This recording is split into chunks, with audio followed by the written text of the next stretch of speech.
नमस्कार माझ्या गोड ताईंनो, कशा आहात सगळ्या? खूप मनापासून स्वागत आहे तुम्हा सगळ्यांचं पुन्हा एकदा आपल्या एका नवीन व्हिडिओमध्ये आणि स्टिच सरितावरती. सगळ्यात अगोदर तुम्हा सगळ्या ताईंना नागपंचमीच्या खूप खूप शुभेच्छा.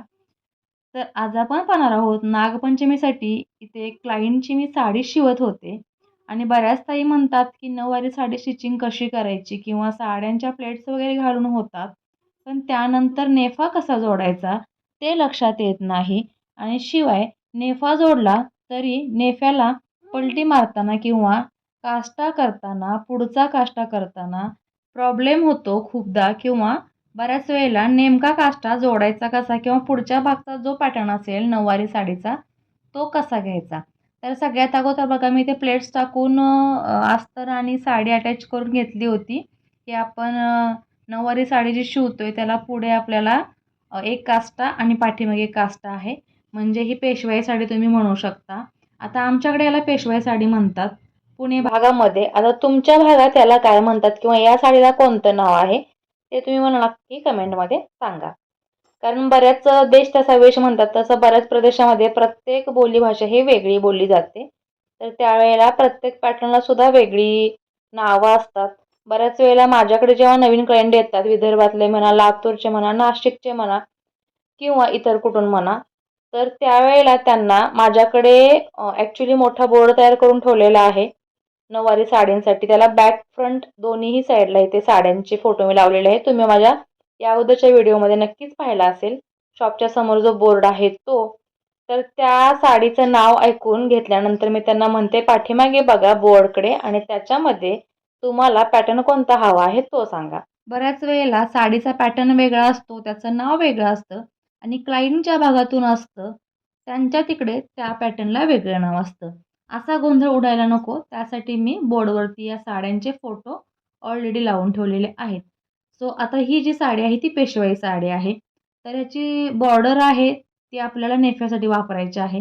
त्यासाठी सगळ्यात अगोदर याचा नेफा आहे किती तो पाहायचा आहे. नेफा म्हणजे सीटची आपल्या रुंदी. आपल्या कमरेपेक्षा सीटची रुंदी जास्त असते साडी शिवताना. कारण सीटमधून व्यवस्थित साडी पास झाली पाहिजे आणि ही स्टँडर्ड मापाची साडी असते. म्हणजे 2-3 क्लायंट तरी एकाच एकाच घरातले असतील ना, नणंद भावजाई किंवा बहिणी किंवा इतर कोणी मैत्रिणी तर ही साडी यूज करू शकतात. सो त्यासाठी सीट इथे कितपत घ्यायची ते सुद्धा महत्त्वाचं आहे. ह्याचं माप घेताना सुद्धा तुम्हाला क्लायंटची सीट प्लस 4 इंच वाढ ठेवावं लागेल. तुमच्या हिशोबाने तुम्हाला कमी जास्त ह्याचा घेर ठेवायचा आहे तो ठेवू शकता. त्यानंतर बघा त्याची कंबर मोजली होती. त्यानंतर तेवढ्याच मापाची प्लस 2 इंच अशी ही बॉर्डर आहे. काठ आहेत साडीचे ते काढले. ॲक्च्युली साडी शिवताना मला बराच त्रास होत होता. कारण ह्याचे 2 पद्धतीचे काठ आहेत. एक काठ आहे तो बारीक आहे, एक काठ आहे तो मोठा आहे.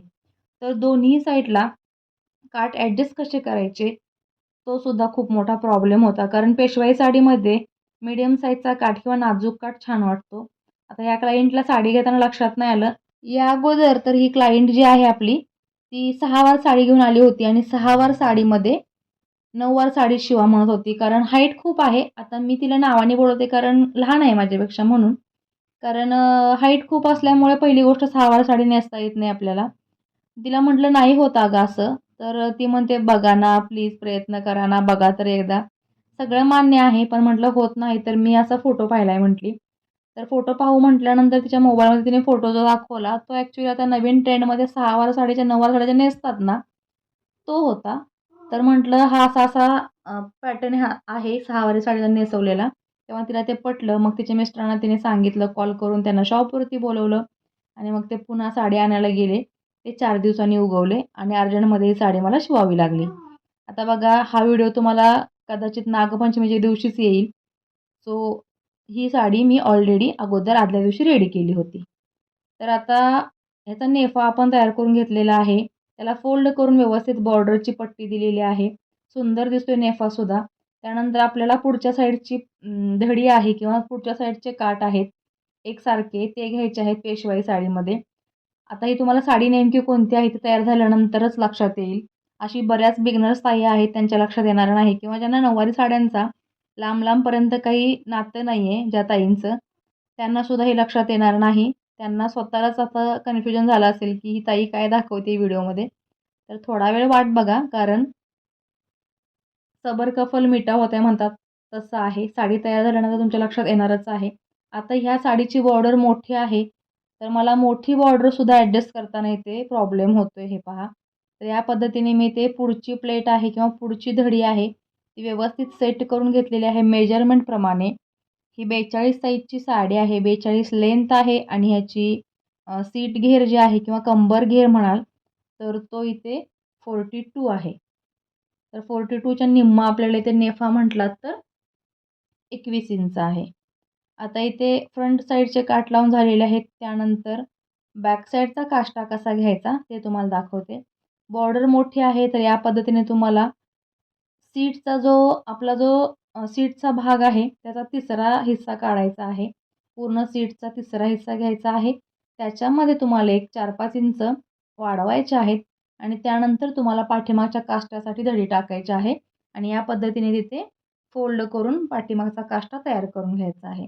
आता हा काष्टा तयार करताना बऱ्याच जणींना नाकीनऊ येतात, कारण नऊवारी साडी अशी आहे, जेवढं तुम्ही त्याच्यामध्ये गुंताल तेवढं ते गुंतत जाईल, गुंता वाढेल, पण सोडवणं खूप मुश्किल होईल. असा आहे नऊवारी साडीचा विषय, जो की बिगिनर्सना सुद्धा खूप गुंतवून ठेवतो. अजिबात लक्षात येत नाही, कारण माझ्याकडे सुद्धा क्लासला कोणी नऊवारी साडीसाठी आल्या, तर सुरुवातीला त्यांच्या लक्षात येत नाही की नेमकं साडी घडी घालणं सोपं म्हटलं तरी चालेल, पण शिवणं खूप अवघड.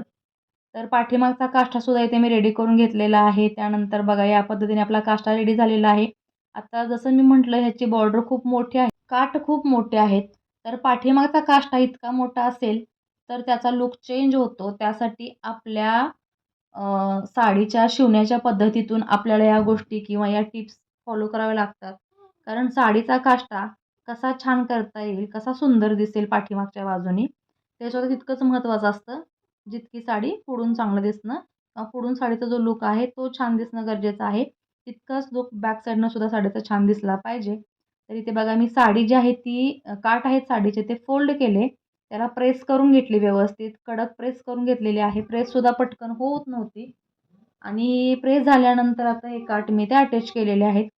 शिवून पॅक करते कारण साडी ब्रॉकेट सिल्क आहे. ॲक्च्युली जे हे क्लायंट आहे, त्या म्हटल्या की साडी घेताना नेमकं माझ्या लक्षात आलं नाही की साडी कशी घ्यायची. तरी मी त्यांना साडीचा फोटो, साडीची नावं सगळं दिलं होतं. कारण नवीन लोकं असतील त्यांच्या लक्षात येत नाही आणि आपल्याला मात्र ही डोकेदुखी सहन करावी लागते. आता बघा किती वेळ लागतोय मला ही साडी सेट करण्यासाठी, कारण मोठे काठ आहेत, मोठी बॉर्डर आहे त्यासाठी. तर या पद्धतीने आता इथे पिना लावून घेते, म्हणजे ही साईडसुद्धा मला सेट करणं इझी जाईल. शिवाय ही साडी कोऱ्यांची आणि ब्रॉकेटची असल्यामुळे खूप जाड आहे सुत्याचं, तर ती सुद्धा शिवायला जड जाते. नऊवारी साडी शिवणं म्हणजे खरंच मस्करी नाही. खूप वेळ, खूप मेहनत लागते आणि अगदी कधी-कधी ब्लँकसुद्धा व्हायला होतं, इतकी ही अवघड साडी आहे. फायनली आता सगळ्या गोष्टी अटॅच करून झालेल्या आहेत, काष्टा तयार करून झालेला आहे. चला तर मग फायनल लूक साडीचा कसा दिसतोय ते पाहूयात. हा आहे पाठीमागचा काष्टा. हे पहा, उजव्या साईडने हा पदर अटॅच केलेला आहे त्याला आणि सुंदर असा हा प्रेस करून सेट करून काष्टा इथे रेडी केलेला आहे. त्यानंतर हा आहे पुढच्या साईडचा पॅटर्न आहे साडीचा, तो खूप सुंदर साडी तयार झालेली आहे. कलर कॉन्ट्रास्ट खूप सुंदर आहे. तो साडीसुद्धा खूप सुंदर उठून दिसणार आहे. शिवाय ही साडी आपण जेव्हा ॲक्च्युअलमध्ये घालू किंवा डमीला लावू तेव्हा सुद्धा या साडीचा लूक खूप सुंदर अजून खुलून दिसणार आहे. चला तर मग आता ही साडी डमीला लावून घेऊया अगोदर. तर फायनली साडी डमीला लावल्यानंतर त्याचा लूक किती सुंदर दिसतोय पहा. पदर सुद्धा खूप सुंदर आहे. कॉपर कलरची पूर्ण बॉर्डर आहे. डबल बॉर्डरमध्ये ही बॉर्डर आहे. 2 डिझाईन आहेत एकाच बॉर्डरमध्ये. जवळजवळ 6 ते 7 इंचाची ही रुंद बॉर्डर आहे. पदराला छान गोंडे दिलेले आहेत. भरतारी जरीचा तुम्ही हा पदर म्हणू शकता. कॉपरमध्ये जर आहे पूर्ण आणि सुंदर कॉन्ट्रास्ट दिलेला आहे त्यांनी. पण एवढीच जर बॉर्डर जर साडीला असती इतकी छोटी 4 ते 4.5 इंचाची, तर खूप सुंदर साडीचा अजून लूक खुलून दिसला असता. पण या साडीची बॉर्डर मोठी आहे तरी सुद्धा आपण बघा साडी व्यवस्थित अशी शिवली की त्याचा लूक जो आहे तो खूप सुंदर दिसतो. हा बॅक काष्टा आहे. बॅक साईडनं बघा व्यवस्थित काष्टा सेट झालेला आहे आणि अशी ही साडी आपली रेडी झालेली आहे थोड्याच वेळामध्ये. या नागपंचमीला तुम्ही अशी साडी शिवली नसेल तर नक्कीच शिवून घ्या. आता बरेच सण येत आहेत. तर आजचा व्हिडिओ कसा वाटला हे कमेंट सेक्शनला सांगा. आवडला असेल तर शेअर करा. नवीन असाल आपल्या चॅनलवरती तर सबस्क्राईब करा. असे छान छान व्हिडिओज आहेत ते पाहण्यासाठी. पुन्हा एकदा नागपंचमीच्या सगळ्या ताईंना खूप खूप मनापासून शुभेच्छा.